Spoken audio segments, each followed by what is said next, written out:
প্রিয় শিক্ষার্থীবৃন্দ, আজকে আমরা একটি গুরুত্বপূর্ণ বিষয় নিয়ে আলোচনা করব। আলোচনার বিষয় হলো গিটহাব থেকে সেভকৃত যে কোনো প্রজেক্টকে কিভাবে অ্যান্ড্রয়েড স্টুডিওতে এনে এডিট করে আবার সেই সেম প্রজেক্টকে আমরা পুশ করে গিটহাবে এডিটেড অবস্থায় রাখতে পারি। চলুন দেখে নেওয়া যাক। আমরা প্রথমে গিটহাবে লগ ইন করবো। এটা আমার গিটহাবের একটি রিপোজিটরি।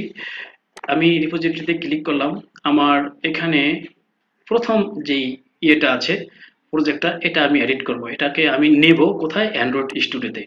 তো আমি আগে থেকেই অ্যান্ড্রয়েড স্টুডিও এখানে ওপেন করে রেখেছিলাম।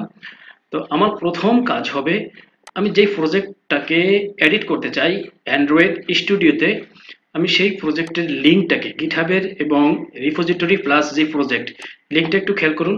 আমার এলো গিটহাবের মেন সাইট লিঙ্ক এবং এটা হলো আমার ইউজার নেম। পরে হলো আমার নাম কি যেন, যেই রিপোজিটরি মানে একটা প্রজেক্ট নেম আর কি। আমি পুরোটাকে কপি করব। কপি করলাম। এবার আমরা আসব এখানে মেনুতে।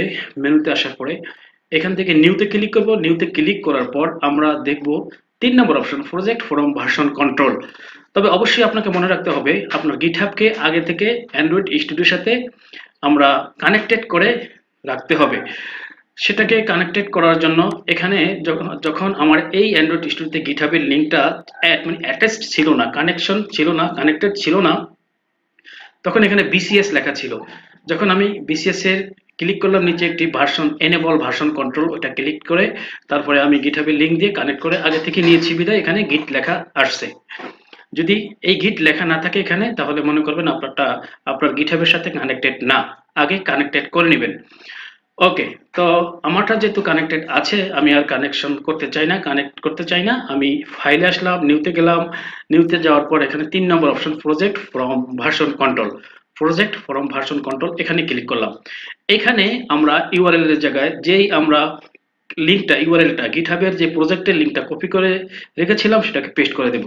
দেওয়ার পর আমরা এটাকে ক্লোন করে নেব। এখানে আমার সেম একটা প্রজেক্ট, কিছুক্ষণ আগে আমি সেম প্রজেক্টকে করেছিলাম, সেম প্রজেক্ট এখানে নিয়েছিলাম। আমি এটা যেহেতু ইতে সেভ করব, ই ড্রাইভে, আমি একটু চেঞ্জ করে নিলাম ই নামে, অ্যাডাপ্টার ই।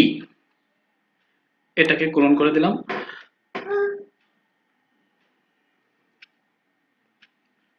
ক্লোন করার পর একটু ওয়েট করি, যেহেতু ইনপুট হচ্ছে আমাদের ভার্সন কন্ট্রোল, ওখান থেকে একটি পপ আপ আসবে। এখান থেকে আমি ট্রাস্ট প্রজেক্ট দেব এবং আমি নিউ উইন্ডো দিলাম।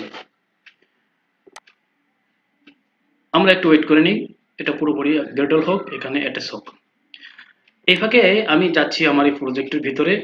এই প্রজেক্ট এটা লিস্ট ভিউ অ্যান্ড অ্যাডাপ্টার। এখানে আমরা অ্যাপে ক্লিক করব। অ্যাপে ক্লিক করার পর এখানে আমরা এসআরসিতে ক্লিক করব। এসআরসিতে ক্লিক করার পরে মেনে যাব। মেনে যাওয়ার পরে আমরা জাভাতে আসব। জাভা, এটা প্রজেক্ট না, জাস্ট দেখানোর জন্য আমি একটা ফাইল আগে থেকে এখানে পুশ করে রাখলাম। পুশ করার বিষয়টা আমার অনেক স্টুডেন্টরা জানেন।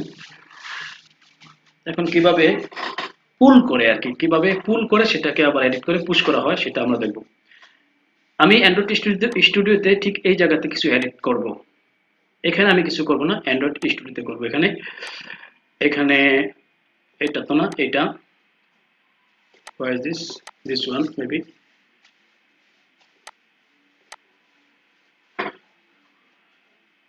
এখান থেকে আমরা যদি অ্যাপে যাই, অ্যাপে যাওয়ার পরে জাভা যাব। জাভায় যাওয়ার পরে আমাদের ফাইল অ্যাক্টিভিটি এটা, এটার ভিতরে আমরা এই জায়গাতে লিখব, কমেন্ট দিয়ে লিখলাম হ্যালো সি ডাবল এল ও, দিলাম অনেকগুলো ও। হ্যাঁ, এখন আমার কাজ হবে, আমি এটা রাইট বাটন ক্লিক করব। ক্লিক করার পরে গিটে যাব।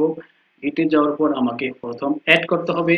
অ্যাড করলাম, তারপরে কোনো নোটিফিকেশন আসবে না। অ্যাড করার পরে তারপরে আমি কমিট দেব। কমিট দেওয়ার পরে লিখলাম just test, just test, just test, এটা দিলাম। এখন আমি এটাকে কমেন্ট করব। কমেন্ট করে দিলাম, কমেন্ট শেষ হলো।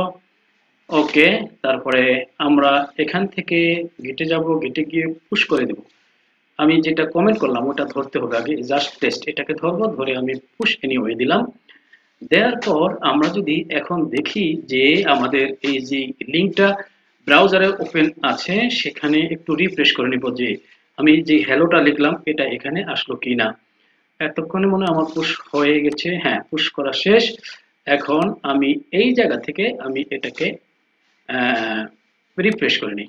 দেখি লিস্ট ভিউ অ্যাডাপ্টার পরে হ্যালোটা আসছে কিনা। দেখুন এখানে এই হ্যালোটা চলে আসলো। ওকে, আরেকবার দেখো। ঠিক আছে, দেখলাম আপনি যেহেতু বলছেন, তাহলে আমরা দেখি আবার।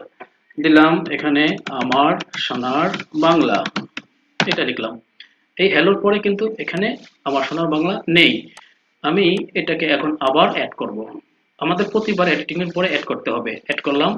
অ্যাড করার পরে আমরা কমিট আবারও করব। কমিট ফাইল, এখানে টেস্ট নাম্বার 2 দিলাম, জাস্ট টেস্ট 2 এটা দিলাম, কমিট। ওকে, ফাইনালি আমরা এখানে ক্লিক করে গিটে গিয়ে এবার পুশ করব। পুশ করে দিলাম। আমাদের কমিট নেম ছিল জাস্ট টেস্ট 2, এটা সিলেক্ট করে পুশ এনিওয়ে। ওকে, পুশিং হচ্ছে। আমরা এভাবে একটু যদি রিফ্রেশ করি, দেখি আসছে কিনা। এখনো আসেনি, এখানে পুশ শেষ হতে হবে অবশ্যই। হ্যাঁ, শেষ হয়েছে। এবার একটু রিফ্রেশ করি। রিফ্রেশ করার পরে দেখবো ইয়েস, অলরাইট, এখানে চলে আসছে আমার সোনার বাংলা। Thank you. আশা করি আপনারা বিষয়টি বুঝতে পেরেছেন। মূলত বিষয়টি হলো যে আমরা যেই প্রজেক্টগুলোকে অ্যান্ড্রয়েড স্টুডিওর যে প্রজেক্টগুলোকে গিটহাবে সেভ করে রাখি, সেগুলোকে মাঝে মাঝে বিভিন্ন জায়গাতে আমাদের অন্যান্য পিসিতে ডিভাইসে ওপেন করে এডিট করে আবার পুশ করে রাখতে হয়। আপনি যখন রিমোট কন্ট্রোলিং কাজ করবেন তখন এই কাজটা আপনার অবশ্যই জরুরি হবে। আপনি এখন এই ভিডিওটা দেখে সহজেই আপনার গিটহাব থেকে প্রজেক্টকে পুল করে ইম্পোর্ট করে অ্যান্ড্রয়েড স্টুডিওতে এডিট করে আবার সহজেই পুশ করতে পারবেন। থ্যাংক ইউ আবারও। ভালো থাকবেন সবাই। আল্লাহ হাফেজ।